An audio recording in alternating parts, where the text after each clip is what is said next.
There is a name that was never spoken aloud in ancient temples. A name so powerful, so sacred, so charged with energy that priests swore never to utter it, not even in prayer. A name that, according to Hebrew texts, was revealed to Moses on Mount Sinai, but which he himself dared not repeat. A name that, if spoken with the wrong intention, could unbalance the world. This name is YHWH, the Tetragrammaton. And the question few dare to ask is, why was it forbidden? And more, could it be that the true name of God is not a word and but a frequency? Because in Jewish tradition, the name YHWH, written in Hebrew as YHVH, is not just a designation. It is presence. It is the sound of existence pulsing at the heart of the universe. Rabbis say it cannot be pronounced because it does not belong to human language. It belongs to silence, to what lies beyond sound. When Moses asked God for his name, the answer was, Ehya Asher Ehya, I am who I am. Not a name, but an affirmation of being, a declaration that God is not a being among others. He is the very act of existing, and any attempt to name him with letters is like trying to pour the ocean into a cup. But why was it written at all? Why did the ancients record YHWH in sacred texts if it could never be spoken? The answer lies in the energy of the symbol. In the Temple of Jerusalem, the name was written on scrolls, kept in the Holy of Holies, the most sacred place. And the priests upon entering were barefoot, their bodies purified, their minds silent. They did not read the name, they breathed before it. Because the simple act of looking at YHWH with purity of heart activated a frequency. It was like a visual mantra, an energetic code, and whoever approached with intention felt a tingling, a lightness, as if the air itself had changed. In Kabbalah, it is taught that YHWH is not pronounced because it is not a sound. It is a sequence of vibrations. Each letter carries a numerical value, a color, a dimension. Yod, Y. 10, fire, creativity, beginning. Hey Chich, 5, breath, expansion, spirit. Vav, V. 6, connection, spine, bridge. Hinokulti 5, return, manifestation, earth together, they form a cycle. From divine to human, from spirit to matter, from light to body. And when meditated upon in silence, this name activates the spine, aligns the energy centers, and tunes the being to the frequency of existence. That's why masters said, do not speak the name, feel it, breathe it, become it. But what happens when someone pronounces it? There are ancient accounts of magicians, alchemists, and heretics who tried to invoke YHWH aloud. In some apocryphal texts, it is said that the ground trembled, winds blew from the desert, and animals fled. Not out of fear of the name, but fear of the energy it releases. Because when you pronounce YHWH with intention, you are not calling a distant god. You are activating the divinity within you. And that energy, if not contained, can consume the mind, destabilize the body, shatter the illusion of separation. That's why priests avoided it, not out of fear of God, but fear of man. Fear that upon hearing the true name, he would remember who he truly is. Visualize yourself before an ancient scroll. The letters of YHWH are written in red ink at the center. You do not read them, you only look, you breathe, and then you feel it. A gentle warmth in your chest, an inner silence, a sensation that time has slowed. It's as if something within you responds to the name, not with the ear but with the soul. And in that moment, you understand. The name is not meant to be spoken. It is meant to be recognized. It is a mirror, and whoever looks at it with purity sees not letters, sees their own essence. This makes us reflect. Could it be that the true name of God is not in scriptures, but in the silence between two thoughts? In the moment when you stop seeking and simply are, because in the deepest teachings, the divine name is not YHWH, it is presence. It is the I am that vibrates in every heartbeat, in every breath, in every instant of full attention. And perhaps that's why it was forbidden, because if everyone knew that God's name is the very state of being, who would need temples, priests, rituals? But are we ready for this? Because recognizing the name is recognizing power. and the power to exist, to be light, to be one with all, is not given. It is remembered. And every time you connect with silence, with breath, with the now, you are secretly pronouncing the true name, not with your mouth, with your life. Now ask yourself, what if the name of God is not a secret to protect the divine, but to protect the human? Because as an ancient Kabbalistic proverb says, whoever speaks the name with ego gets lost. Whoever feels it with humility finds themselves. The name is not a key to control the cosmos, it is a mirror to see the soul. And perhaps the greatest miracle is not invoking God, but realizing He is already here, whispering in every silence, in every breath, in every heartbeat. Like a flame that never dies, even in the darkness of the unconscious, this name remains. Not written but felt, not spoken but lived. And every time you pause, take a deep breath and say in silence, I am.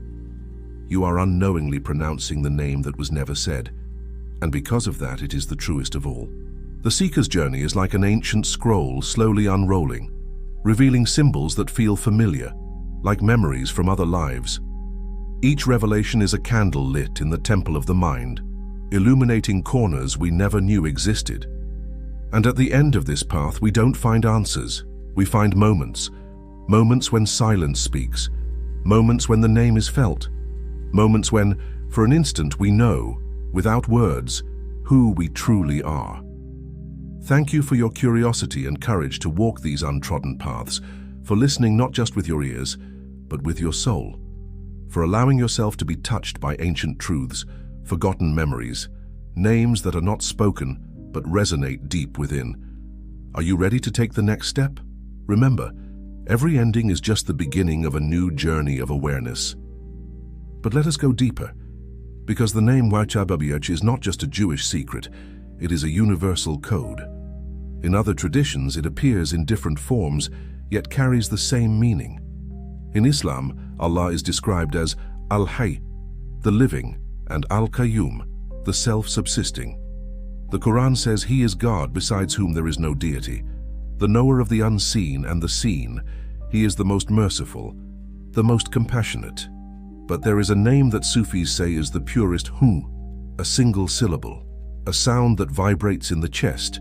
They repeat it in meditation, Hu, Hu, Hu, like a heartbeat, and they say that as they repeat it, the ego dissolves and the heart opens to presence. It is not a name to be understood, it is to be felt. In Hinduism, the most sacred name is Om, not as a word, but as a primordial sound. It is said to be the sound with which the universe was created.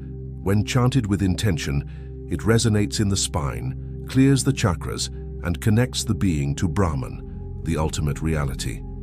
The Upanishads declare Om is the bow, the self is the arrow, and Brahman is the target. It is not a name to worship, it is a name to become.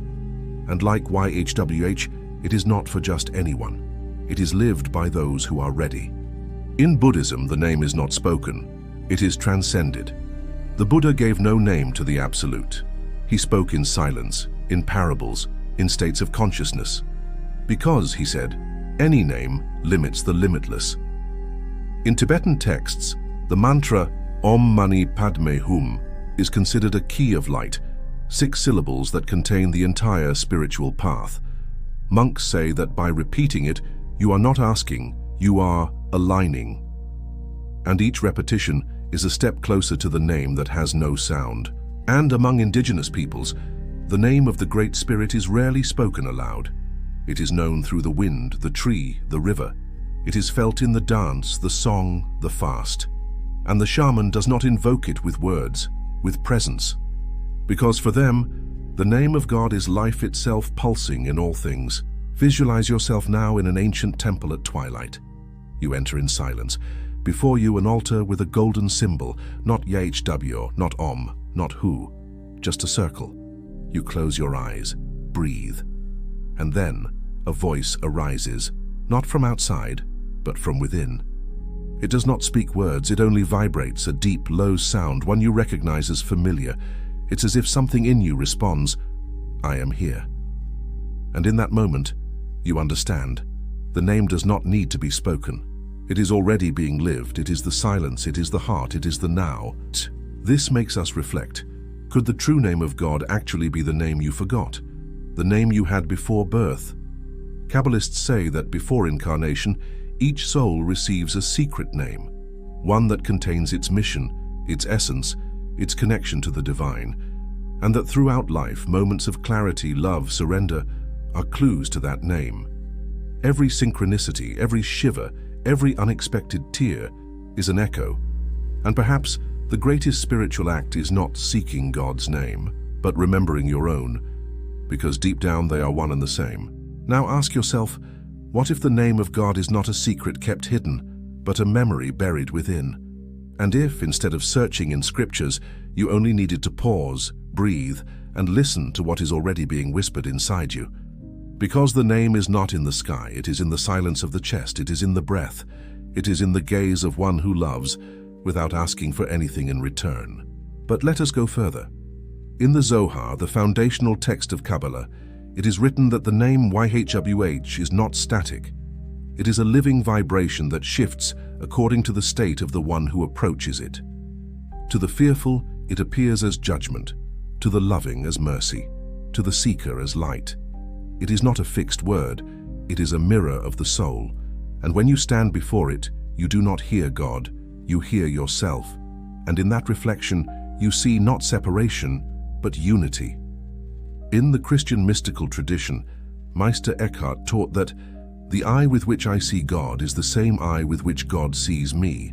This is not poetry, it is a statement of energetic identity. When you look for God, you are not finding something outside, you are recognizing what has always been within. And the name, it is not spoken, it is realized. It is the moment when the I am of the human meets the I am of the divine. And they are not two. In the Sufi path, Rumi said, "You are not a drop in the ocean, you are the entire ocean in a drop." And when you chant Hu, you are not calling God, you are remembering that you are God. Not in arrogance, in humility, not in separation, in oneness. The name dissolves because the duality dissolves. And in the Amazon, shamans say that the true name of the spirit is not spoken, it is sung. In the Ikaro, the healing song, the name emerges not as a word, but as a tone, a frequency that aligns the patient with the plant, with the forest, with the invisible.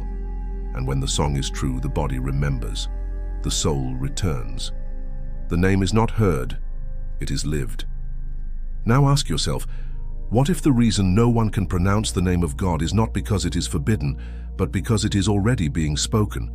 Through your breath, through your silence, through your love, the name is not hidden, it is everywhere. But only those who are quiet can hear it.